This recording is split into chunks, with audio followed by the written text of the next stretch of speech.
In a grim trial, where a black widow is accused of her husband's disappearance, all conventional evidence fails. But the defendant's fate hinges on a briefcase forgotten in the forest, and a cunning raven that finds it, promising to turn the case on its head.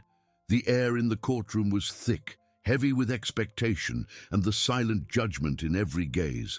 The prosecutor's words echoed, painting a grim picture of Ilara, the Black Widow, as a cold and calculating woman, capable of eliminating her husband without a trace. The absence of a body was, paradoxically, the central piece of the accusation, a void the prosecution filled with insinuations and Ilara's perceived coldness. In the center of the room, Judge Helena presided with unquestionable authority. Her eyes, behind thin-rimmed glasses, swept the courtroom with an intensity that brooked no hesitation. Known for her implacability and a sharp mind that tolerated no subterfuge, she was the personification of justice in its most austere form. To Helena, the law was a steel structure, and Ilara seemed poised to be crushed by it. Ilara, seated at the defense table, maintained a rigid posture. Her face, pale and marked by dark circles under her eyes, was a mask of stoicism. There were no tears, no outbursts of anger or despair, just a stillness that some interpreted as guilt, others as shock. She was an enigma, and this ambiguity only increased the pressure on her young defense lawyer. Clara, the novice lawyer, felt the weight of every gaze, every word. Her hands sweated as she flipped through the few notes she had. The lack of a body was an abyss in her defense. How could she prove a man wasn't dead or that her client hadn't killed him if he had simply vanished? "Your Honor," Clara began, her voice slightly trembling but striving to sound firm.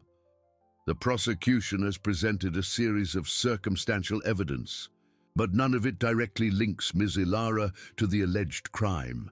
There is no weapon, no blood, no witnesses. The absence of Mr. Ricardo, however regrettable, is not proof of homicide." The prosecutor, a burly man with a booming voice, stood up. "With all due respect, Your Honor, the prolonged and inexplicable absence of Mr. Ricardo, combined with the defendant's cold and uninterested demeanor, who showed no genuine effort to find him, speaks for itself. The pattern is clear. A husband disappears, the wife inherits. It's a motive as old as time." Judge Helena inclined her head, her eyes fixed on Clara. "Dr. Clara, the court understands the difficulty of your position, but the prosecution has presented a case that, although circumstantial, raises serious questions. Where is Mr. Ricardo if he wasn't a victim of a crime?" Clara felt the ground disappear beneath her feet. "We don't know, Your Honor, but a lack of knowledge is not synonymous with guilt. My client vehemently denies any involvement. She claims Mr. Ricardo had financial problems and might have fled." The prosecutor laughed softly, a sound that echoed in the room. "Fled? Without taking anything? Without a goodbye? And Ms. Ilara, who seemed so concerned about his financial problems, knew nothing?" "It's far too convenient, Your Honor." The tension was palpable. Clara felt cornered. Every argument seemed to unravel before the relentless logic of the prosecution and the judge.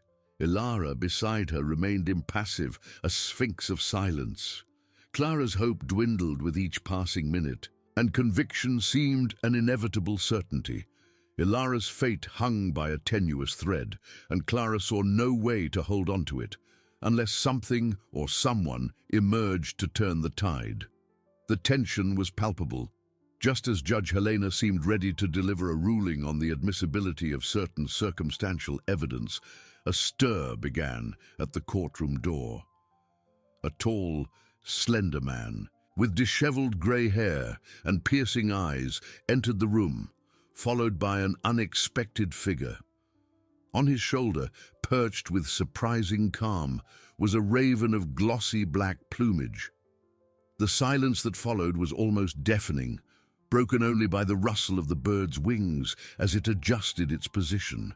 Judge Helena raised an eyebrow, visibly annoyed by the interruption. "Order in the court. Who are you, sir, and what is the purpose of this exhibition?" Her voice was a whip. The man, who seemed oblivious to the hostility, made an almost theatrical bow. "With all due respect, Your Honor, my name is Dr. Elias Thorne. I'm an ethologist and bird trainer, and this is Corvus." He gestured to the raven, which tilted its head, observing the room with almost human intelligence. "I am here to offer a unique tool to the defense, one that can, and I believe will, uncover the truth in this case." The prosecutor, who until then had been observing with a mixture of shock and scorn, exploded. "Your Honor, this is an outrage, a circus. We cannot allow an animal to be introduced into a court of law. What's next? A monkey testifying?" Clara, shocked by the scene, looked at Dr. Thorne and Corvus. It was absurd, unthinkable, but at the same time a tiny spark of hope flickered in her chest. She had nothing, absolutely nothing. "Dr. Thorne," Judge Helena intervened, her voice more controlled, but still laden with skepticism. "The court is not a stage for experiments. Explain yourself and make it quick and convincing." "Your Honor," Thorne began, his voice calm and persuasive, "ravens are creatures of extraordinary intelligence. Corvus, in particular, has been trained to track and identify specific objects in complex environments. The prosecution's premise is the absence of a body. My proposal is that Corvus be employed to locate evidence, perhaps even Mr. Ricardo's body itself, if he is, in fact, somewhere. He can do what technology and sniffer dogs have not been able to, guided by an instinct and perception that surpass our own." The prosecutor snorted. "This is ridiculous. A bird to find a body? It's a desperate tactic to divert attention from the defendant's obvious guilt." Clara, feeling the urgency, stood up. Her voice, previously trembling, now carried a tone of calculated desperation. "Your Honor, with all due respect to my colleague, the defense is in an unprecedented position. There is no body, no weapon, no direct witnesses. The prosecution bases its case on inferences. If there is a chance, however remote it may seem, to introduce a new form of evidence that could lead us to the truth, the defense implores the court to consider it. We are talking about my client's life. We have nothing to lose and everything to gain by seeking the truth, no matter how unconventional the method." Judge Helena fixed her eyes on Clara, then on Thorne, and finally on Corvus, who seemed to observe her with serene curiosity. The room was in tense silence, everyone awaiting her decision. She pondered for a long moment, the scales of justice weighing in her mind. The law was rigid, but the absence of a body was an anomaly that challenged the very structure of the process. "Dr. Clara," the judge finally said, her voice grave, "the court does not usually allow such eccentricities. However, given the extraordinary nature of this case, the absence of concrete evidence, and the claim of a unique capability, I grant the defense the opportunity to present this tool. But let it be clear, any failure, any deviation, and this permission will be revoked immediately. Dr. Thorne and his raven will have a limited time to present tangible results. Otherwise, the trial will proceed with the existing evidence." A collective sigh swept through the room. Clara felt a sudden relief, mixed with a chilling terror. She had gotten a chance, but now the pressure was immense. Ilara's fate and her own career depended on a raven and a briefcase forgotten in the forest. A tense silence hung in the courtroom, heavier than before, as Judge Helena's decision reverberated. Clara felt a mixture of euphoria and dread. A chance. But what a precarious chance. The furious gaze of the prosecutor, Dr. Almeida, was almost palpable, and Ilara's expression, though still impassive, seemed to carry a glimmer of curiosity, perhaps of a hope she herself dared not feel. "Your Honor, with all due respect," This is a dangerous precedent, Dr. Almeida vociferated, barely containing his indignation. To allow an animal to be part of a judicial investigation is a mockery of the law. We are dealing with a person's life, not a circus trick. Judge Helena, however, maintained her unwavering composure. Dr. Almeida, the court has already rendered its decision. The exceptional nature of the case demands exceptional measures. The defense will have 24 hours starting now to present tangible results. Otherwise, the trial will resume with the current evidence. The session is adjourned until tomorrow at 9 in the morning. The gavel struck with a dry thud, sealing Ilara's fate and Clara's career to a raven. Outside the courtroom, chaos reigned. Reporters swarmed, microphones extended, cameras flashing. Dr. Clara, what's your strategy? Do you really think a raven can find the body? Dr. Thorne, how do you intend to use the bird? Clara, protected by security, could barely breathe. She and Dr. Thorne took refuge in a private room with Ilara and a court officer. Dr. Thorne, Clara began, her voice still slightly choked with adrenaline. I don't know how to thank you, but how exactly will Corvus do this? Where do we start? Dr. Thorne, with his peculiar calm, stroked Corvus's head, who was perched on his shoulder. Ravens have incredible spatial memory and an ability to associate objects with rewards. I've trained him to identify patterns, textures, and, most importantly, to react to objects outside their natural environment. The premise speaks of a briefcase forgotten in the forest. That's what we'll focus on. A briefcase? Ilara finally spoke, her voice low but clear. Ricardo had a brown leather briefcase. He took it everywhere. He said it held important documents. Perfect, Thorne nodded. Corvus has been exposed to images and, in some cases, samples of similar objects. He knows what to look for. We need a search area. Where did Mr. Ricardo usually go? Somewhere isolated. Clara remembered something. Ilara's property borders a vast forest area. Ricardo liked to walk there, saying it was to think. It's a dense place with rarely used trails. That's our starting point, Thorne declared, his determination contagious. We need a minimal team. You, me, a court officer, to ensure the integrity of the search, and perhaps someone from the prosecution if they wish to witness the eccentricity. He flashed an ironic smile. Dr. Almeida, who had been informed of the judge's decision regarding the team, appeared at the door, his face contorted in disdain. I will go, Your Honor, to ensure there's no manipulation, but let it be clear, I don't believe in fairy tales. Hours later, the group stood at the edge of the forest, under a grey sky that threatened rain. The air was humid and heavy, laden with the smell of wet earth and decaying leaves. Clara felt her heart pound in her chest. The forest seemed to swallow them, a green and silent labyrinth. Dr. Thorne, with Corvus on his shoulder, seemed in his element. He took out a small leather pouch and offered a piece of jerky to the raven.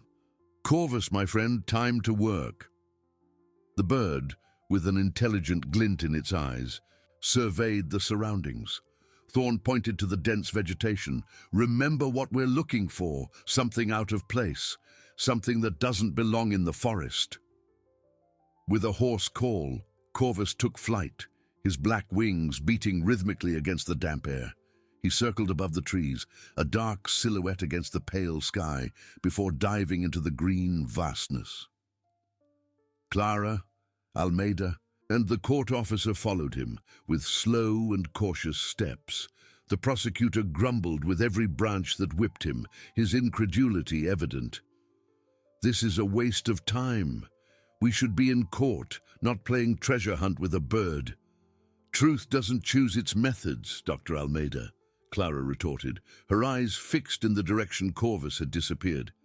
Minutes stretched into an eternity. The forest's silence was broken only by the rustle of leaves beneath their feet and Corvus's distant calls. Clara's hope began to wither. What if he found nothing? What if it was all a hoax, as Almeida insisted? Suddenly, a sharper, more insistent call echoed. It wasn't the usual call, but a sound of alert, of discovery. "He's found something!" Thorne exclaimed, starting to run in the direction of the sound. Clara, with a renewed surge of adrenaline, followed him, Almeida and the officer close behind, the prosecutor's curiosity overcoming his skepticism. They plunged deeper into the woods, dodging bushes and branches. They arrived at a small clearing hidden by a dense curtain of ferns. There, perched on a fallen log, Corvus flapped his wings and pecked frantically at a specific spot on the ground.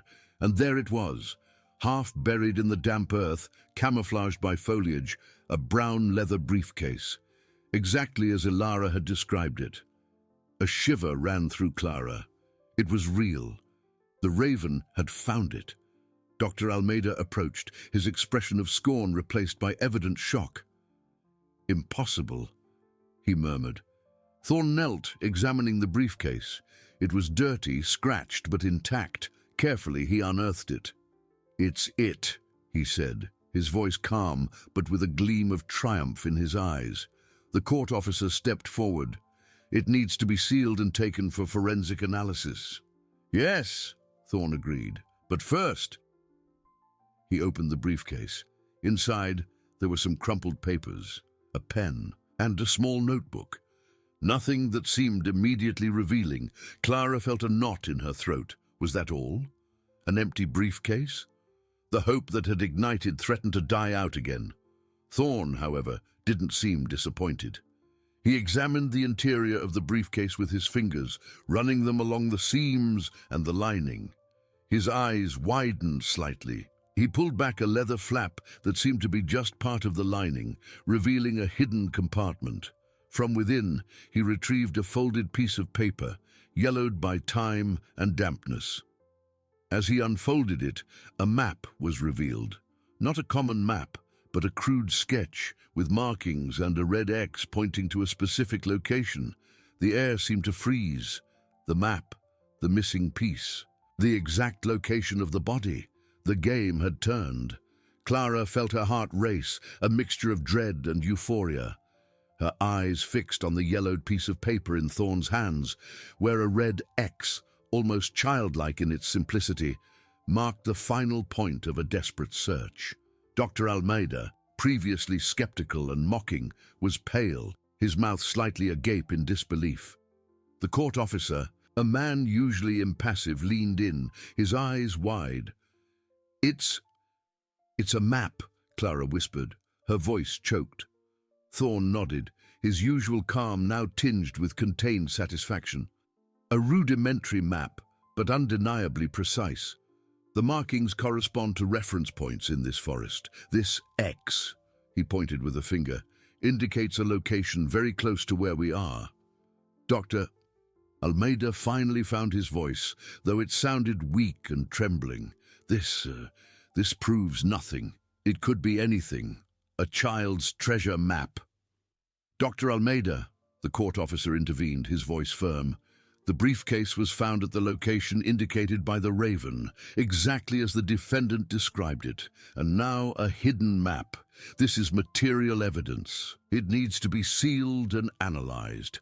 But given the urgency and the nature of the X—" He looked at Thorne, then at Clara. "I believe we should check this location immediately." Clara felt a shiver. The truth was just a few meters away, perhaps.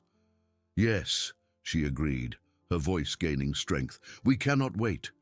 The judge gave us 24 hours. We need tangible results."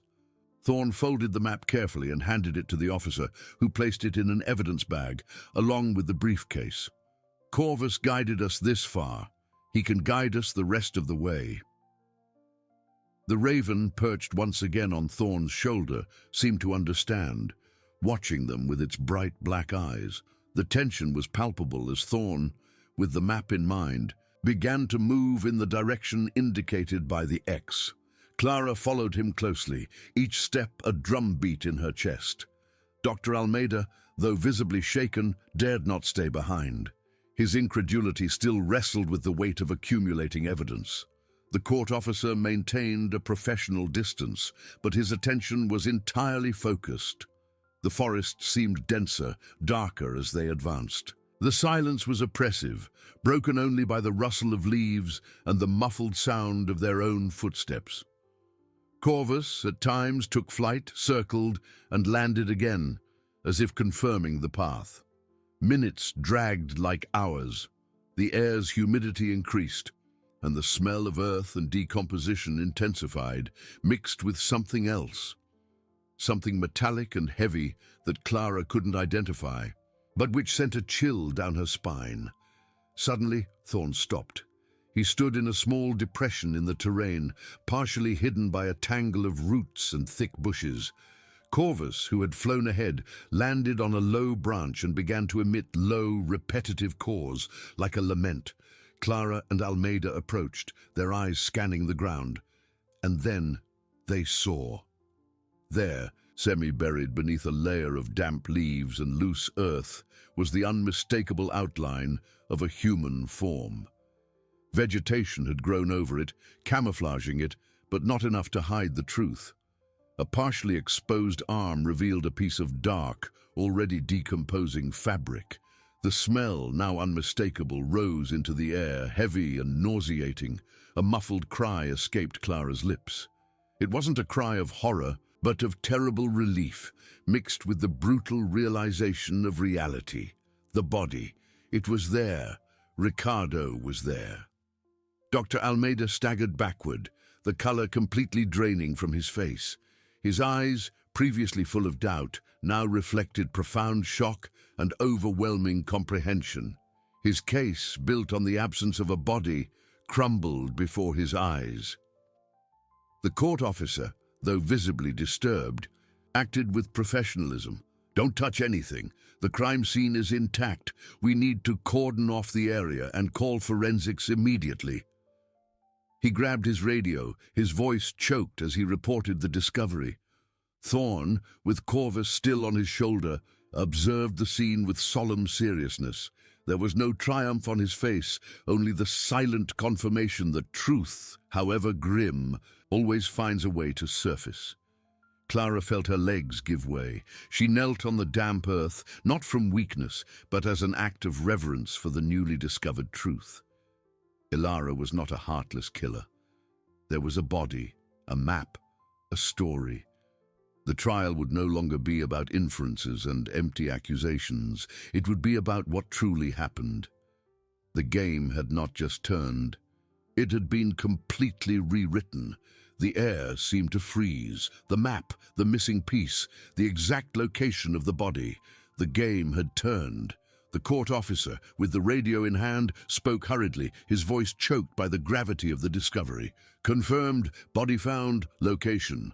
Approximate coordinates, yes, in the forest, according to the map. We need a forensic team and immediate isolation of the area. Urgent." He hung up, his brow furrowed, and looked at the group. "No one touches anything. The integrity of the scene is paramount." Clara, still kneeling, felt the damp earth beneath her knees. The smell of decomposition was strong, but now for her it wasn't just repulsion. It was the bitter fragrance of truth.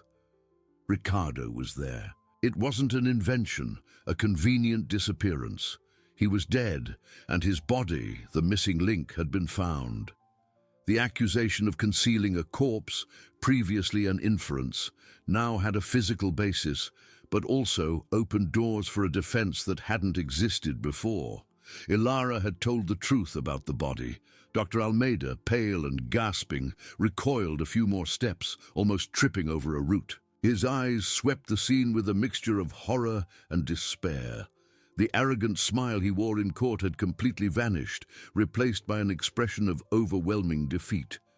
His case, built on the premise that Ilara had made the body disappear without a trace, had disintegrated in an instant.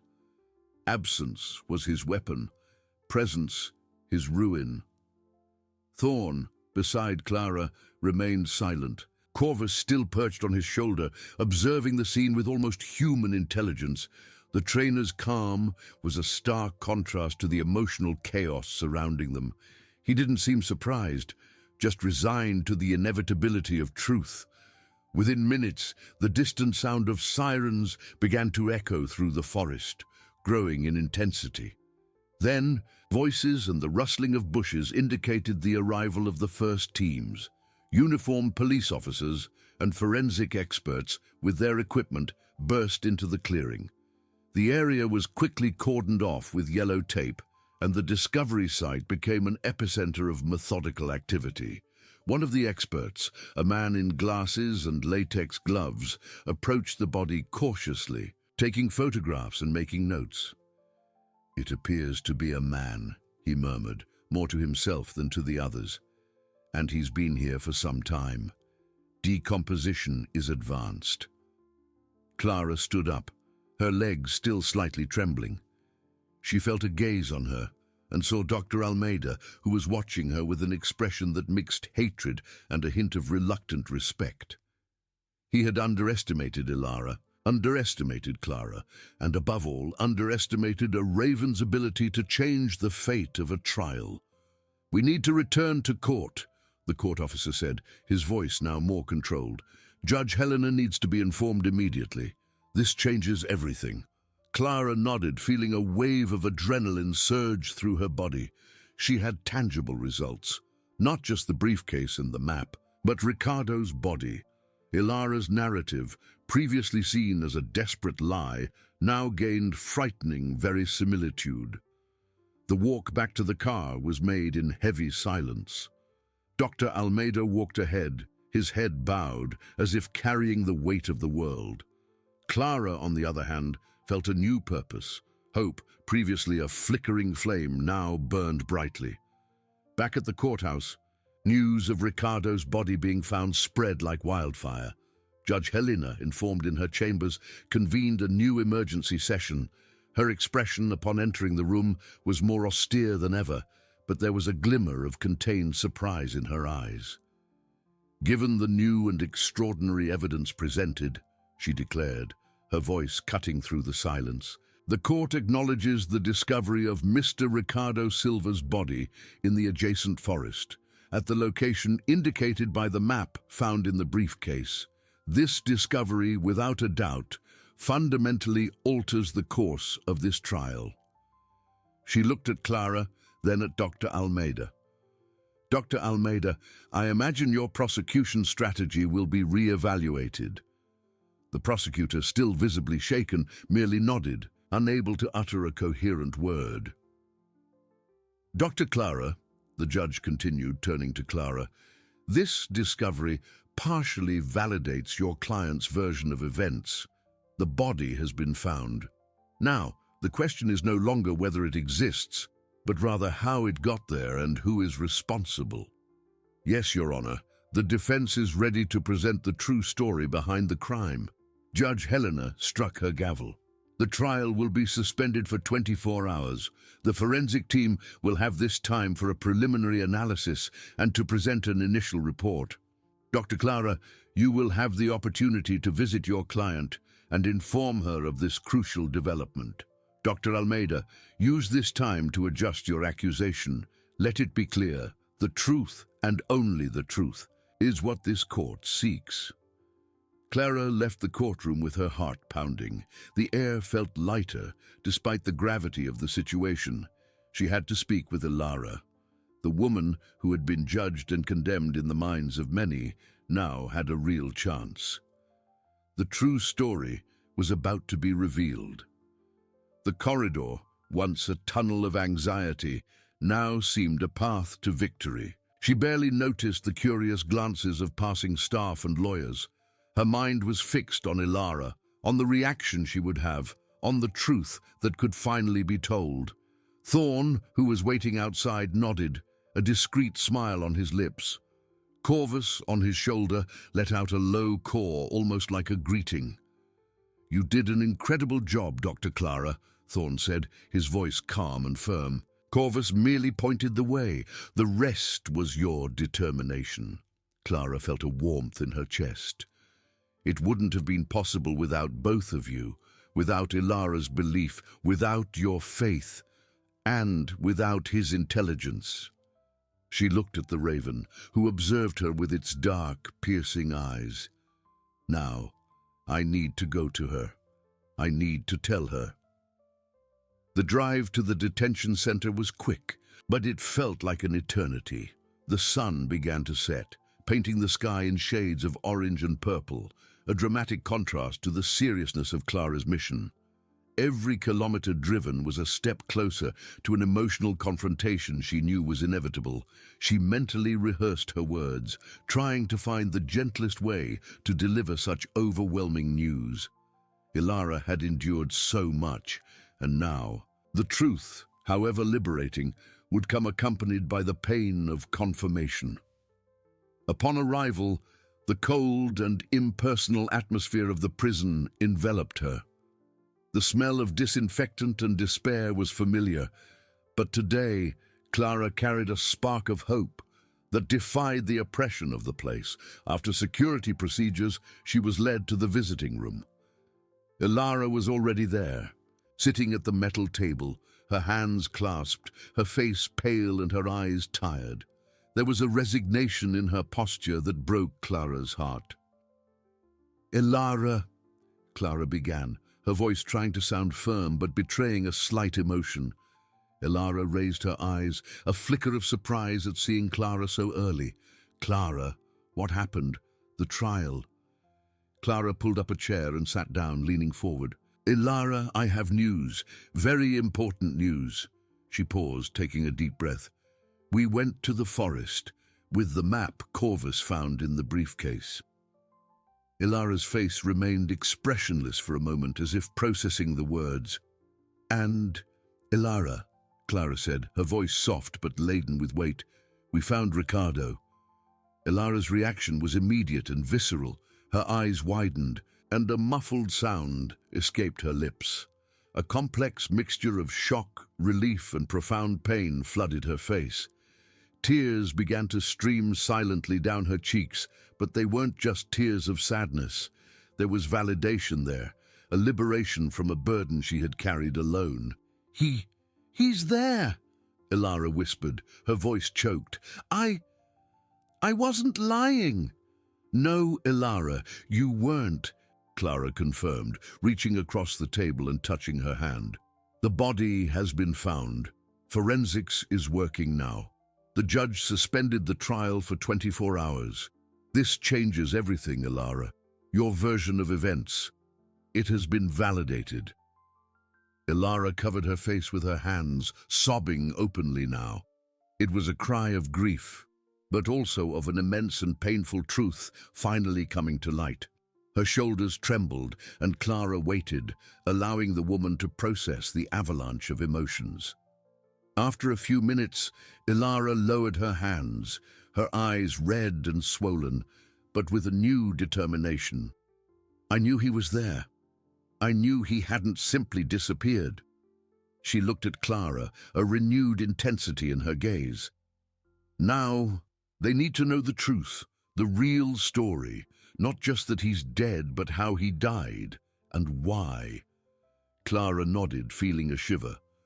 "I'm ready to listen, Ilara, and the court will be too. Tomorrow, when the trial resumes, you'll have the chance to tell everything, without fear, without doubt, the truth and only the truth." Ilara wiped her tears with the back of her hand, a trace of her old spirit resurfacing. I will tell every detail. They need to know what Ricardo truly was, and the hell he put me through." Clara's hope, previously a flickering flame, now burned brightly. Ilara was ready. The true story was about to be revealed, and the fate of a woman and perhaps the reputation of a court were about to change forever. Clara nodded. Her breath caught in her throat. The air in the small visiting room seemed electrified with the promise of truth. She knew this moment would be a turning point, not just for Ilara, but for the entire case. "I'm here to listen, Ilara. Everything. There's no judgment here, only the search for truth." Ilara looked at her hands on the table, her knuckles white. She took a deep breath, as if gathering strength to lift an invisible weight. Ricardo. He wasn't the man everyone thought. Not the brilliant businessman, the devoted husband. That was a facade, Clara. A carefully constructed mask for the world. Ilara's voice was low, almost a whisper at first, but gained strength with each word. Behind that image, there was a cruel man, a manipulator. He isolated me, controlled me. At first, it was small things, jealousy, veiled criticisms. Then it became more oppressive. He eroded my self-esteem, made me feel like I was nothing without him. Clara listened intently, feeling the pain in Ilara's words. It was an old story, but always devastating. "Did he physically abuse you, Ilara?" Clara asked, her voice soft. Ilara hesitated, her eyes welling up again. Not physically, not in the way people expect to see. There were no visible bruises. His violence was psychological. It was a siege, an invisible prison. He controlled my finances, my friendships, even what I wore. Every decision, every step had to have his approval, and if I dared to defy him, the punishment was silence. Days of glacial silence, where I was invisible to him, until I begged for forgiveness for something I didn't even know I had done. A solitary tear streamed down Ilara's face. I lived in fear, Clara. Fear of displeasing him, fear of his silent rage. I became a shadow, a shell of my former self. He told me I was crazy, that it was all in my head, that I was ungrateful. I started to believe him. Clara reached out again, squeezing Ilara's hand firmly. "You weren't crazy, Ilara. You were a victim of psychological abuse. It's a form of violence as real as any other." Ilara pressed her lips together, a knot in her throat. I tried to leave, several times, but he always pulled me back with empty promises, with veiled threats. He said he would destroy me, take everything from me, make sure no one believed me. And I believed him. He had power, influence. "And what happened on the night he disappeared?" Clara asked, gently guiding her to the heart of the matter. Ilara closed her eyes for an instant, reliving the horror. It was an argument, like so many others, but this one was different. I had discovered something he was hiding, something terrible he had done, which affected not just me, but other people. I confronted him. I said I couldn't take it anymore, that I would really leave him this time, and that I would expose him for what he was. She opened her eyes, which now gleamed with a mixture of dread and newfound courage. He became furious, Clara, a fury I had never seen before. His eyes, they were filled with pure hatred. He grabbed me, pushed me against the wall. For the first time, I thought he was going to kill me. Ilara's voice trembled, but she continued, the need to unburden the truth overcoming her fear. He suffocated me with words, with the force of his hands on my arms. I fought. I screamed. I was desperate.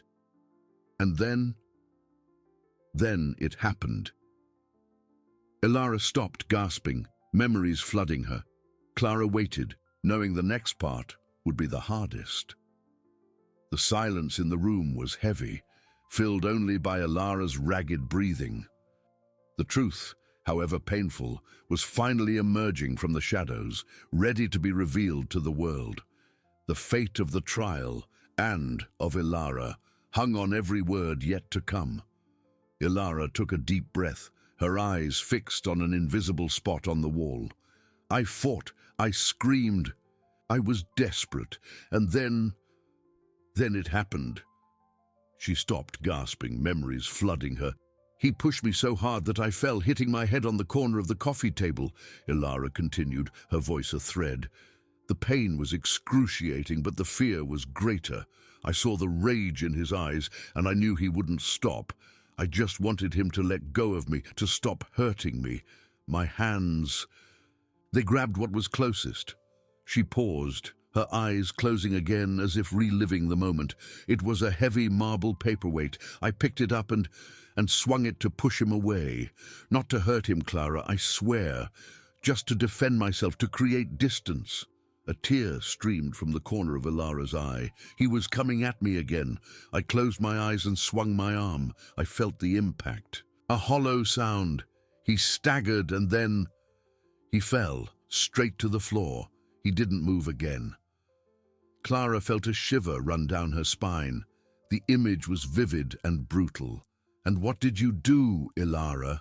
I panicked," she whispered, her voice choked. "I called him. I tried to wake him, but he didn't respond. There was no pulse. He was dead." The word hung in the air, cold and final. I had just killed my husband, the man who tormented me, but still my husband. "I thought about calling the police," Ilara continued, her voice gaining a tone of desperation. But then all his words came back. "No one will believe you. I have power. I will destroy you." I knew he would make it look like I had coldly murdered him. I was the hysterical woman, the crazy one. Who would believe my story against his, the respectable businessman?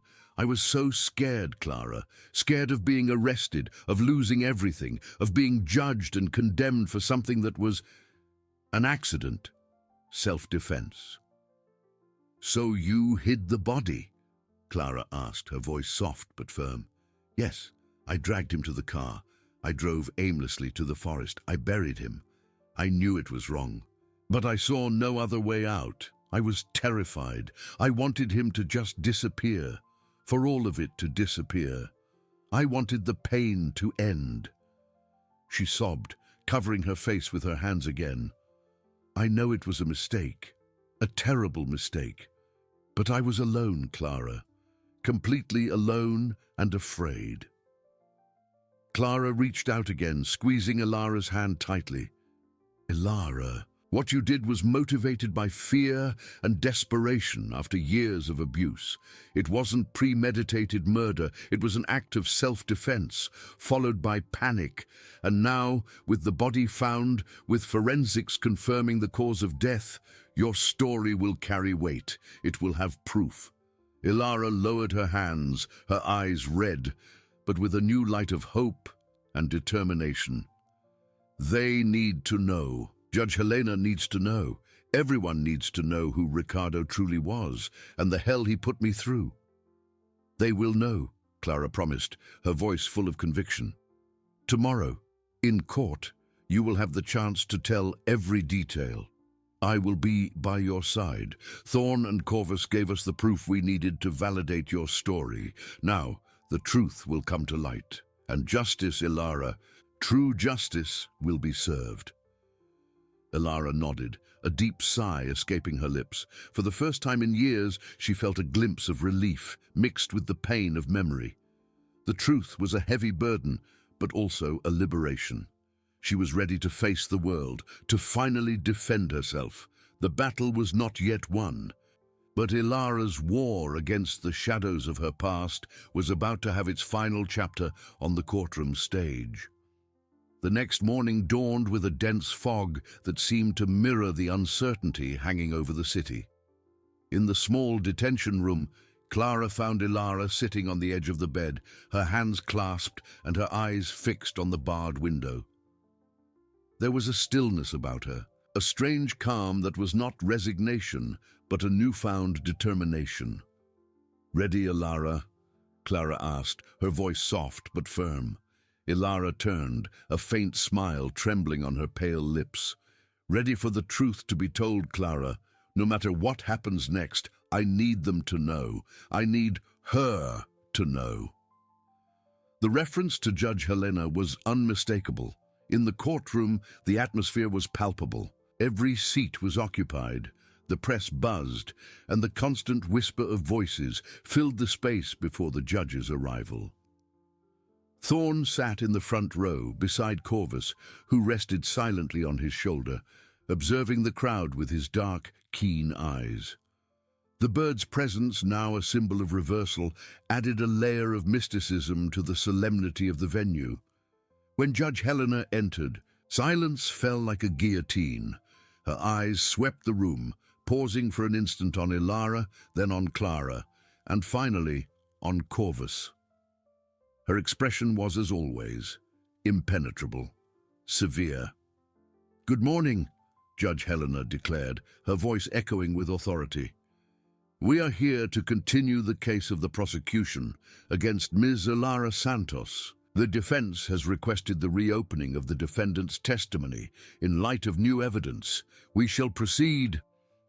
Clara stood up, her heart pounding, but her voice was clear and confident. "The defense calls Ms. Ilara Santos to the witness stand." Ilara walked to the stand, each step an act of courage. She took the oath, her hand firm on the Bible, and sat down, facing Judge Helena directly. The prosecutor, Dr. Almeida, watched her with evident skepticism, ready to attack. "Ms. Santos," Clara began, her voice soft, "please tell the court, in your own words, what happened on the night your husband, Ricardo Santos, passed away." Ilara took a deep breath, closed her eyes for a moment, and then opened them, fixing them on the judge. "I fought, I screamed, I was desperate. And then it happened." Her voice was a thread, but laden with such raw pain that it silenced even the most skeptical. She continued, the story flowing like a dammed river, finally finding its outlet. "He pushed me so hard that I fell, hitting my head on the corner of the coffee table. The pain was excruciating, but the fear was greater. My hands, they grabbed what was closest. It was a heavy marble paperweight. I picked it up and, not to hurt him, I swear." A tear streamed from the corner of Ilara's eye, but she didn't wipe it away. "I felt the impact, a hollow sound. He staggered and then he fell, straight to the floor. He didn't move again." The silence in the room was deafening. One could hear the sound of Ilara's breathing, heavy and ragged. Judge Helena, though maintaining her rigid posture, seemed to absorb every word, her eyes narrowed in deep analysis. "And what did you do afterward, Ilara?" Clara asked, gently guiding her. I panicked," she whispered, her voice choked. "I called him. I tried to wake him, but he didn't respond. There was no pulse. He was dead."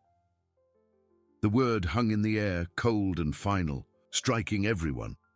"I had just killed my husband.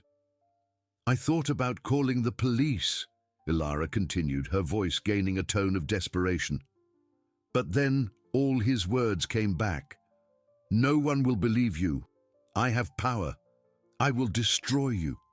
I knew he would make it look like I had coldly murdered him. I was the hysterical woman, the crazy one. Who would believe my story against his, the respectable businessman? I was so scared, Clara, scared of being arrested, of losing everything, of being judged and condemned for something that was an accident, self-defense." "So you hid the body?" Clara asked, her voice soft but firm. "Yes, I buried him. I was terrified. I wanted the pain to end." She sobbed, but maintained her gaze. "I know it was a mistake, a terrible mistake." Clara approached the podium, her voice resonating with conviction. "Your Honor, members of the jury, the defense would like to present the forensic evidence that corroborates Ms. Santos's testimony. Ricardo Santos's body has been found, and the forensic report, which is already in your hands, confirms that the cause of death was severe blunt force trauma to the head, consistent with a single blow from a blunt object, and that there are no signs of prolonged struggle or premeditation. The injuries on Ricardo Santos's body are consistent with Ilara's version of a blow struck in self-defense." The room erupted in murmurs. The prosecutor stood up, indignant, but Judge Helena raised her hand, silencing everyone. Her eyes, previously impenetrable, now carried a different weight, a shadow of understanding. The truth, raw and unvarnished, was finally exposed on the courtroom stage, and the carefully constructed narrative of the prosecution began to crumble. The game had turned. The murmurs in the courtroom intensified, a hum of speculation and shock. Dr. Almeida, the prosecutor, was visibly shaken, his face contorted in a mixture of disbelief and fury. He tried to argue, his voice choked with anger, but Judge Helena, with a simple wave of her hand, restored silence. Her eyes, which previously seemed cold stones, now fixed on Ilara with an intensity that went beyond mere legal assessment.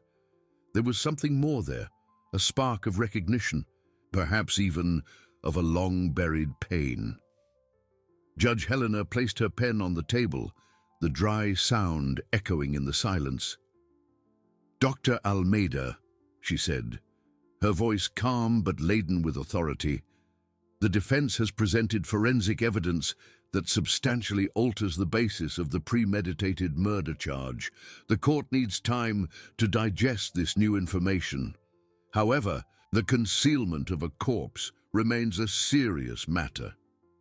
"Your Honor," Almeida intervened, regaining his composure, "Ms. Santos admitted to concealing the body, which in itself is a crime and demonstrates an intent to cover up the truth, regardless of the cause of death.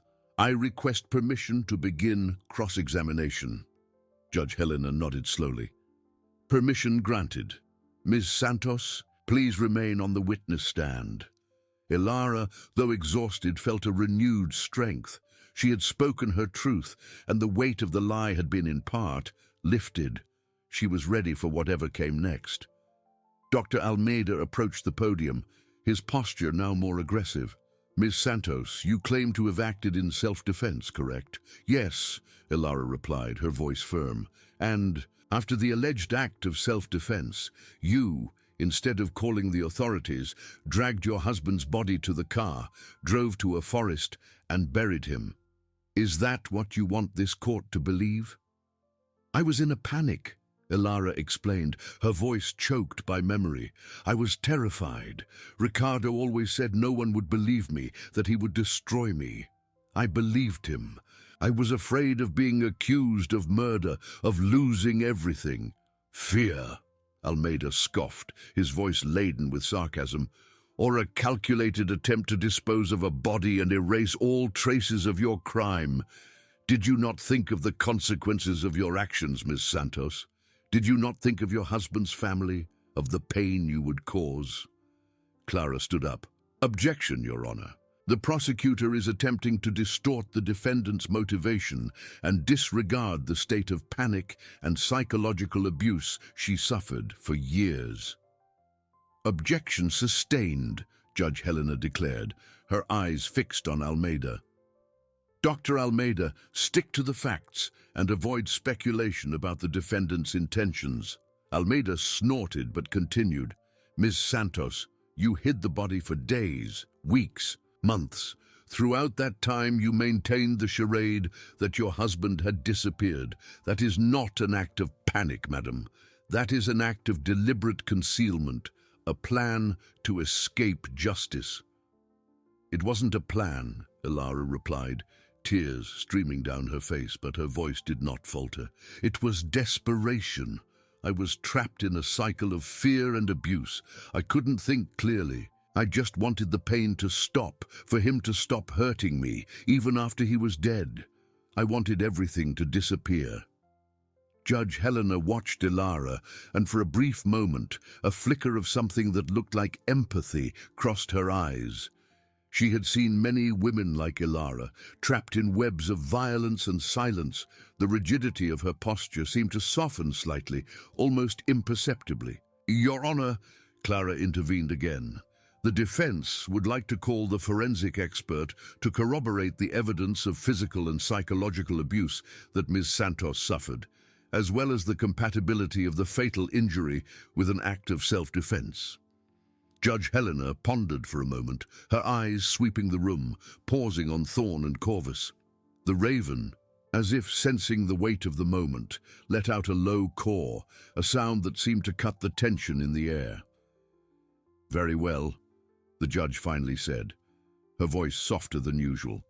"The court will take a short recess. After the break, We will hear the testimony of the forensic expert. And Dr. Almeida, prepare to present your evidence regarding the concealment of a corpse, but the charge of premeditated murder will be re-evaluated in light of the new evidence. The room erupted in a buzz of voices. The press began to scribble frantically. The prosecutor seemed shocked, but there was no arguing against the judge's decision. Ilara descended from the witness stand, staggering slightly, but Clara supported her. "You were incredible, Ilara," Clara whispered, squeezing her hand. Ilara merely nodded, her eyes fixed on Judge Helena, who had already withdrawn. The battle for truth was far from over, but the first and hardest barrier had been broken. The judge's rigidity had been challenged, and the hope for justice, a hope that seemed impossible, now shone, fragile but real, on the horizon. Corvus the raven, on his perch on Thorn's shoulder, observed everything, his black eyes seeming to understand the complexity of the human drama unfolding. The trial had turned, and Ilara's fate, once sealed, was now on a new and uncertain path. The dry sound of Judge Helena's gavel echoed, calling for order. "The court is again in session." The murmurs ceased, and all eyes turned to the witness stand, where Dr. Lucia Mendez, a forensic expert, was already waiting. Clara approached, her voice laden with new confidence. "Dr. Mendez, you examined Ricardo Santos's body and the location where it was found. Could you detail your findings?" Dr. Mendez, a woman with a serious demeanor and clear voice, nodded. "Yes." The forensic report, already attached to the records, indicates that the cause of death was severe blunt force trauma to the head, consistent with a single blow from a blunt object. The nature of the injury suggests a direct impact, without evidence of multiple blows or a prolonged struggle. She paused, looking at the jury. No signs of defense or attack by the victim were found that would indicate premeditated aggression by the defendant. "And what about the object that caused the injury?" Clara asked. Although the specific object was not recovered, the analysis of the injury is compatible with the use of a marble paperweight, as described by Ms. Santos. The force of the impact and the depth of the injury align with this possibility. "Dr. Mendez," Clara continued, "did you also examine Ms. Ilara Santos?" "Yes, by order of the court, after the discovery of the body. I found an old scar on her right temple, consistent with a previous impact.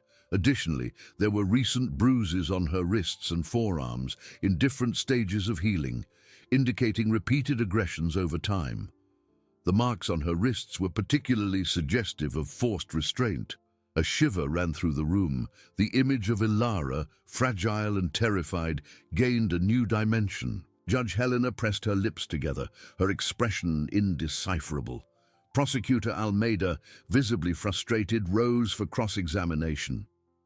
"Dr. Mendez, is it possible that Ms. Santos provoked the fight and that the blow was struck in a fit of rage and not in self-defense?" "My role is to present the forensic facts, Dr. Almeida," the expert replied firmly. "The facts indicate a single blow and the absence of signs of prolonged struggle. The interpretation of motivation is for the court, but the physical evidence is consistent with the defendant's self-defense account, especially considering the history of injuries she presented." Almeida snorted, but had no further questions. Clara, in her closing statement, addressed the jury with passion. "Ladies and gentlemen of the jury, the truth, however painful, has finally been revealed. Ilara Santos is not the Black Widow the prosecution tried to paint. She is a survivor, a woman who lived for years under the yoke of psychological and physical abuse, imprisoned by the fear and manipulation of a powerful man." She gestured to Ilara, who was trembling slightly. "Miss Santos acted in a moment of absolute terror, defending her own life. The blow that caused Ricardo Santos's death was a desperate act of self-defense, not premeditated murder. The forensic evidence corroborates this, and Ilara's own testimony, laden with a pain no actor could simulate, confirms the truth. Clara then addressed the concealment of the body. Yes, she hid the body, and it was a mistake, a serious mistake. But it was not an act of coldness or calculation. It was the act of a terrified woman who believed no one would believe her, who would be destroyed by the system Ricardo Santos so boasted he could manipulate. She was in a panic, isolated and without hope. Her mind, corroded by abuse, could not see another way out. She looked at Judge Helena. "Your Honor, members of the jury, Corvus the Raven with his supernatural intelligence, guided us to the truth. He unearthed not just a body, but the story of a silenced woman. I ask you to look at Ilara not with initial judgment, but with the compassion and justice that truth demands. I ask that you acquit her of the murder charge, and that you consider the mitigating circumstances for the concealment of a corpse." Prosecutor Almeida, in his final rebuttal, attempted to reverse the narrative. Despite the new evidence, Ms. Santos concealed a body, lied for months, and tried to deceive everyone. This cannot be ignored. Justice demands that she be held accountable for her actions, regardless of the circumstances. Judge Helena, after a long and silent moment of deliberation, looked at Ilara and then at the jury. Her eyes, previously so cold, now carried a gravity that seemed to weigh on the very scales of justice. She had seen the truth, not just in the facts, but in Ilara's soul. "Members of the jury," Judge Helena began, her voice resonating with unwavering authority, but with a tone that was, to many's surprise, more measured. "You have heard the evidence. The charge of premeditated murder does not stand in light of the forensic evidence and the defendant's testimony, which indicate an act of self-defense in a context of prolonged abuse. However, the concealment of a corpse is a serious crime, and the defendant admitted her guilt." She paused, and the silence in the room was almost palpable.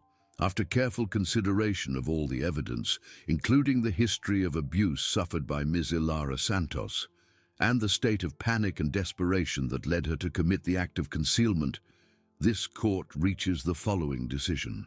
Everyone held their breath. Ms. Ilara Santos is acquitted of the charge of murder. However, she is found guilty of the crime of concealment of a corpse. Judge Helena struck the gavel. "Considering the exceptional mitigating circumstances, including the psychological and physical abuse suffered by the defendant and the evident trauma, the court imposes a sentence of 2 years in prison, with a suspended sentence subject to mandatory psychological counseling and community service." A collective gasp of shock and relief swept through the room. Ilara collapsed in tears, not of sadness, but of a liberating exhaustion. Clara embraced her, her own eyes moist. Justice, though not perfect, had prevailed in a way no one expected. Prosecutor Almeida was pale, defeat evident on his face. The press erupted into a frenzy. Thorne, with an almost imperceptible smile, stroked Corvus, who let out a soft caw like a whisper of victory. The Raven had fulfilled its mission. It had revealed the truth, and with it, the hope of a new beginning for Ilara. Judge Helena, relentless in her pursuit of truth, had found a path to justice that transcended the coldness of the law, allowing humanity and compassion to guide her final decision. The trial had come to an end, but Ilara's story and Corvus's lesson would echo for a long time in the corridors of that courthouse.